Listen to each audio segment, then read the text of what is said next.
Hello viewers, welcome to English Honors classes. My name is Ashutosh Dutt Mishra, and in this particular video, I am going to discuss the syllabus of MJC 02, which is titled as European Classical Literature. तो जैसे आपने first semester में पढ़ा था Indian classical literature, second semester में जो आपको paper पढ़ना है, जो मेजर पेपर है इंग्लिश लिटरेचर का, वो यूरोपियन क्लासिकल लिटरेचर है। आई होप आपको याद होगा कि फर्स्ट सेमेस्टर में इंडियन क्लासिकल लिटरेचर में संस्कृत लिटरेचर के ट्रांसलेशंस आपको पढ़ने थे, जिसमें आपको कालिदास का एक वर्क था, उसके बाद शूद्रका का था, कालिदास का अभिज्ञान शकुंतलम, शूद्रका का मृच्छकटिका, फिर बालकांड का ट्रांसलेशन पढ़ना था, और महाभारत का भी जो एक पार्ट है which is the book of assembly hall, और जो डाइसिंग वाला पार्ट है वो आपको पढ़ना था। तो उसी तरीके से यहाँ पे आपको यूरोपियन क्लासिकल लिटरेचर में, and when we talk about European classical literature, इसमें जो प्राइमरली लिटरेचर आता है वो ग्रीक लिटरेचर आता है। तो ग्रीक लिटरेचर के ही 4 राइटर्स को पढ़ना है और उनके जो क्लासिकल वर्क्स हैं उनको पढ़ना है। फॉर एग्जाम्पल, पहला राइटर जो आपके सिलेबस में प्रिस्क्राइब्ड है वो होमर। होमर ग्रीक लिटरेचर के सबसे पुराने राइटर माने जाते हैं, और अराउंड, क्योंकि टाइम पीरियड भी स्पेसिफिक नहीं है, 7th सेंचुरी या 8th सेंचुरी BCE या BC बिफोर क्राइस्ट ये माने जाते थे, तो लगभग 700-800 ईसा पूर्व इनको माना जाता है। और इनका जो बुक है इलियाड, 2 किताबें इनकी बहुत पॉपुलर हुई, दो जो बेसिकली एपिक पोयम थी। जैसे महाभारत एक एपिक पोयम है, उसी तरीके से ग्रीक लिटरेचर की एक बहुत फेमस एपिक पोयम है विच इज द इलियाड। तो ये आपके सिलेबस में प्रेस्क्राइब्ड है। इलियाड के अलावा एक और बुक ओडिसी इनकी होती है which is not prescribed in your syllabus. तो आपको पढ़ना है होमर का the Iliad which is a very long poem. Epic वैसे भी लॉन्ग ही होती है, तो वो इलियाड आपको पढ़ना है, लॉन्ग एपिक पोयम है। सेकंड राइटर जो आपको प्रिस्क्राइब्ड है, जैसे आप यहाँ पे देख पा रहे हो, विच इज ऑफ सोफोक्लीज। सोफोक्लीज का जो बुक है वो एक ड्रामा है बेसिकली, ओडिपस द किंग या ओडिपस रेक्स भी कई बार इसको कहा जाता है। तो ओडिपस द किंग जो है वो एक ट्रेजिक ड्रामा है, ग्रीक ट्रेजेडी है बेसिकली, वो आपके सिलेबस में प्रिस्क्राइब्ड है। फिर जो तीसरा बुक है वो आपको है प्लेटो का द रिपब्लिक, और इसमें स्पेसिफाई किया हुआ है बुक 10। अच्छा, थोड़ा सा टाइम पीरियड भी आप कंफर्म हो लो। जैसे होमर जो है वो मैंने बताया कि 7th सेंचुरी बिफोर क्राइस्ट, लगभग 700-800 ईसा पूर्व।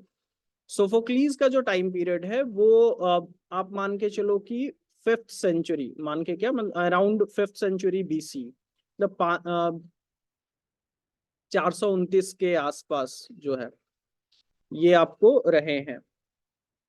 429 में ये पब्लिश हुआ था माना जाता है। 429 BC में ओडिपस द किंग जो है वो लिखा गया था, ऐसा माना जाता है।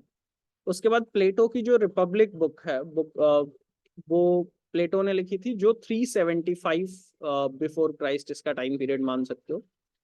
तो ये चीज है। और रिपब्लिक बुक का स्पेसिफिक पार्ट, रिपब्लिक वही बुक है जिसमें प्लेटो जो है वो डेमोक्रेसी के बारे में बात कर रहे हैं। टोटल इसमें 10 बुक्स ही हैं, 10 पार्ट्स में उसको डिवाइड करके टोटल 10 बुक है उसमें। और जो 10th पार्ट है वो डील करता है फिलॉसफी बेस्ड एजुकेशन से, कि एजुकेशन में फिलॉसफी की इंपॉर्टेंस बहुत ज्यादा है, वो आपके सिलेबस में प्रिस्क्राइब है। And the 4th book is of Aristotle poetics. तो एरिस्टोटल की जो बुक है विच इज पोएटिक्स, ये एक क्रिटिकल या क्रिटिसिज्म की बुक है, लिटरेरी क्रिटिसिज्म की बुक है बेसिकली। लेकिन इसमें भी आपको चैप्टर्स स्पेसिफाई किए हुए हैं। टोटल एरिस्टोटल की जो बुक है पोएटिक्स, उसमें टोटल 26 चैप्टर्स हैं, और इसमें आपका चैप्टर स्पेसिफाई है, आपको सिर्फ चैप्टर 8, 17, 23 और 26 पढ़ना है। तो ये आपका सिलेबस है। और एरिस्टोटल की जो पोएटिक्स है वो 340 BC। मैं टाइम पीरियड बार बार इसलिए स्पेसिफाई कर रहा हूँ कि सबसे पुराने हो गए होमर, होमर के बाद सोफोक्लीज, फिर प्लेटो एंड देन एरिस्टोटल।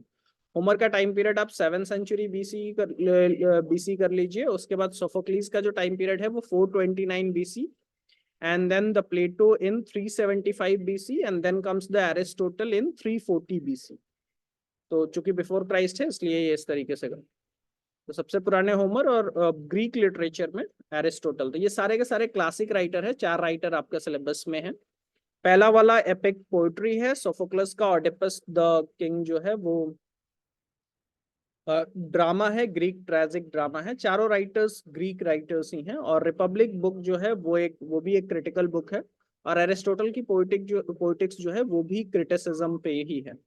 इन दोनों बुक्स में आपको चैप्टर स्पेसिफाई किए हुए हैं। तो ये आपका ओवरऑल सिलेबस है।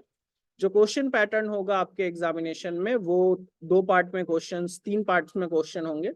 पहला पार्ट जो कंपलसरी सेक्शन होगा, विच इज ऑफ 10 ऑब्जेक्टिव और multiple choice questions. Second part जो होगा वो शॉर्ट आंसर क्वेश्चन होगा, और थर्ड पार्ट जो होगा वो लॉन्ग आंसर टाइप क्वेश्चन होगा। तो पहले तो बहुत बेसिक इन्फॉर्मेशन आपसे ऑब्जेक्टिव में पूछा जा सकता है, होमर के टाइम पीरियड से ऐसे कुछ क्वेश्चन, या इलियाड के मेन कैरेक्टर्स। तो ऐसे कुछ ऑब्जेक्टिव क्वेश्चंस आपसे एग्जाम में पूछे जाएंगे। पार्ट बी जो शॉर्ट आंसर टाइप है वो उन्हीं बुक्स से आएगा। कैसे क्वेश्चंस आएंगे वो हम लोग डिस्कस करेंगे इन द नेक्स्ट वीडियोस, और लॉन्ग आंसर टाइप भी question. So thanks for watching the video, have a great day.